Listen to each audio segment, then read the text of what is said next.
Bueno, ¿qué tal? Mi nombre es Julia Eisbroch, soy JTP con el seminario H a cargo de esta cátedra de psicopatología. Vamos a trabajar en este espacio la importancia de la tópica del registro imaginario, para lo cual vamos a ubicar como bibliografía el capítulo 7 del seminario 1 y el capítulo 7 del seminario 3 y alguna cuestión del texto, el escrito, el estadio del espejo. Vamos a plantear que la importancia del registro imaginario no es más que la de los otros dos registros. Lacan, desde el principio de su obra hasta el final, va a ubicar sus tres registros: el registro simbólico, el registro imaginario y el registro real. Al comienzo de su enseñanza, estos tres registros los va a situar como tres sistemas de referencias para poder abordar la experiencia freudiana. Y más adelante, estos tres registros los va a anudar, que luego lo veremos al finalizar la cursada. Estos tres registros no se pueden pensar uno sin el otro, están siempre relacionados.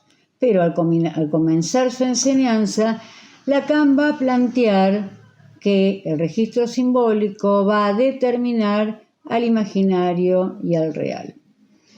Bien, la importancia del registro imaginario lo vamos a tomar porque Lacan plantea que es fundamental la relación imaginaria para la constitución del narcisismo y a su vez es fundamental para la relación con el semejante, como a su vez es fundamental también respecto de los efectos de significado. Entonces, vamos a ver que hay tres formas o tres aspectos respecto de este registro imaginario. En primer lugar, vamos a ubicarlo respecto al estadio del espejo. Lacan tenía un escrito que efectivamente se llamaba El estadio del espejo, constituyente del yo, y en este escrito planteaba que había una relación de cierta coparticipación entre la maduración biológica o cierta insuficiencia madurativa y una anticipación de una imagen unificada en el espejo, y que el niño experimentaba con júbilo cuando podía reconocerse en el espejo en esa imagen especular. A partir de su enseñanza, independiza absolutamente esa imagen especular, esa constitución del estadio del espejo, ese narcisismo que constituye, lo independiza absolutamente de cualquier proceso de maduración biológica y lo hace depender de la estructura simbólica. O sea que va a depender tanto la constitución de un yo unificado como la de un cuerpo unificado a partir de qué manera se ha jugado para ese sujeto la estructura simbólica.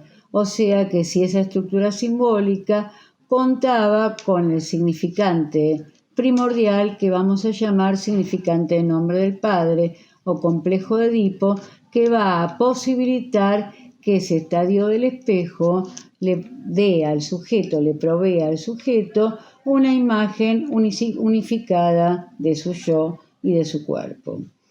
Pues bien, este estadio del espejo, que aparentemente el niño se reconoce en el espejo como que el que está en ese espejo es él mismo, no es un proceso que vaya de suyo, porque en principio lo que se produce es a partir de que el viviente queda atravesado por el lenguaje, lo que se produce es una fragmentación.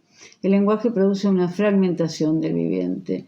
Y para que haya un yo y una unificación corporal, es necesario que intervenga este otro simbólico y que efectivamente ese acto psíquico, esa identificación especular sostenida de lo simbólico, produzca esa imagen unificada. ¿Por qué les damos este tipo de elementos en este momento? Porque vamos a ver que estos registros simbólico, imaginario y real van a participar de diferente manera de acuerdo a la estructura psicopatológica que estemos trabajando. No va a ser lo mismo contar con el nombre del padre o no contar con él, y los efectos entonces a nivel de registro imaginario van a ser absolutamente distintos cuando hablamos de la estructura psicótica o cuando hablamos de la estructura neurótica.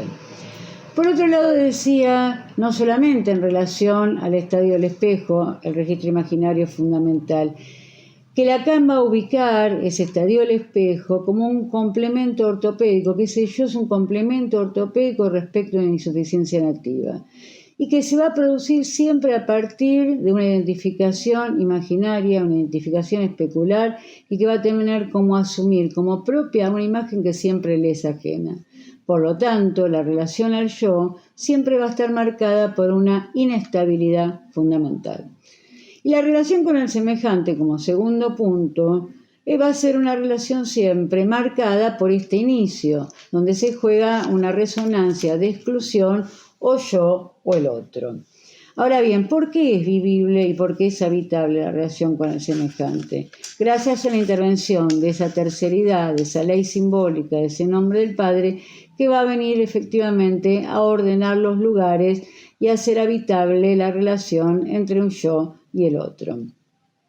Bien, sin embargo, uno podría pensar que esa ley simbólica y esa ley del lenguaje, por un lado viene a ordenar los lugares y por otro lado viene a complicar los lugares, porque a diferencia del animal, donde efectivamente el animal vía sus ciclos instintivos sabe cómo tiene que hacer para arreglárselas con el otro sexo, el ser humano en ese aspecto, cuando digo el otro sexo no necesariamente tiene que ver con el otro género, el ser humano para arreglárselas con el otro siempre anda por un camino medio incierto, efectivamente porque esta es la consecuencia de estar atravesados por la lengua, de ser seres parlantes.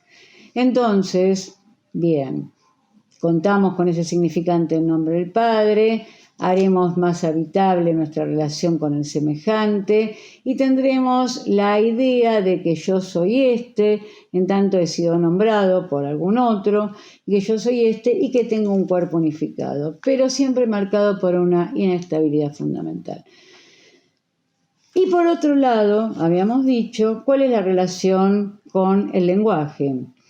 Ustedes saben, tomando Saussure, que hay un algoritmo del signo donde Saussure ubica una relación biunívoca entre el significante y el significado.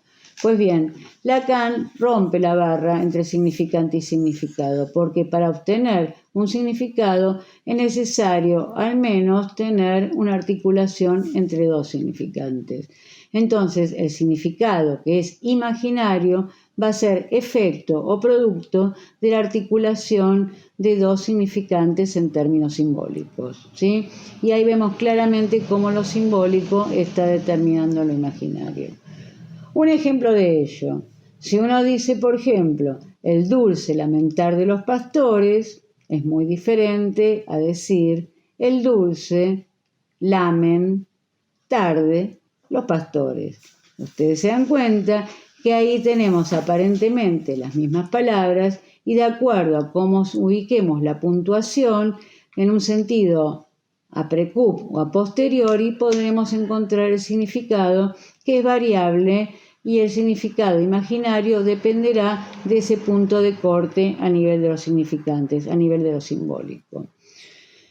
Relacionando la tópica de lo imaginario con la estructura del lenguaje, vamos a ubicar un esquema que Lacan trabaja en el seminario 2 que llama esquema lambda.